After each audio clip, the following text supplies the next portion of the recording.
What if you could prove that the supernatural was merely a manifestation of what already exists in the mind? So I have a confession to make because last night I couldn't sleep at all. And when I was watching the film, sometimes I couldn't even look at it at the screen.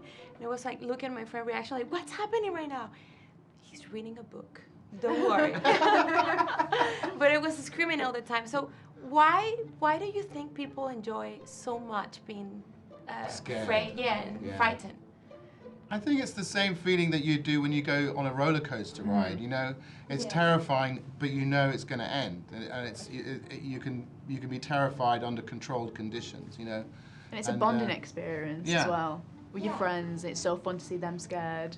Yeah, it's like an adrenaline rush. Yeah, I think it's an important human emotion, and if it gets exercised in the real world, it's not a good thing.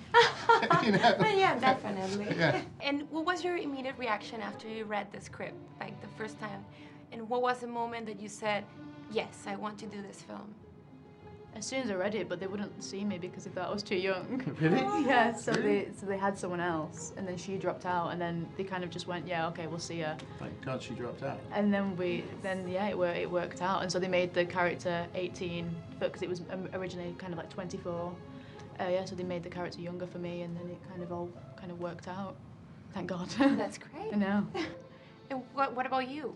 I got Simon Oakes, who is the head of Hammer Films. He called me up and he told me about the movie, and he sent it to me, and I read it, and I knew right away that it worked. You know, the story worked for me because I like the idea of doing a movie about the supernatural that starts from the skeptical point of view, rather than you have to accept it as just a given from the very beginning, so that you can take that doubt in the audience's mind, which is a good doubt, it's a credible doubt, and you can slowly turn it.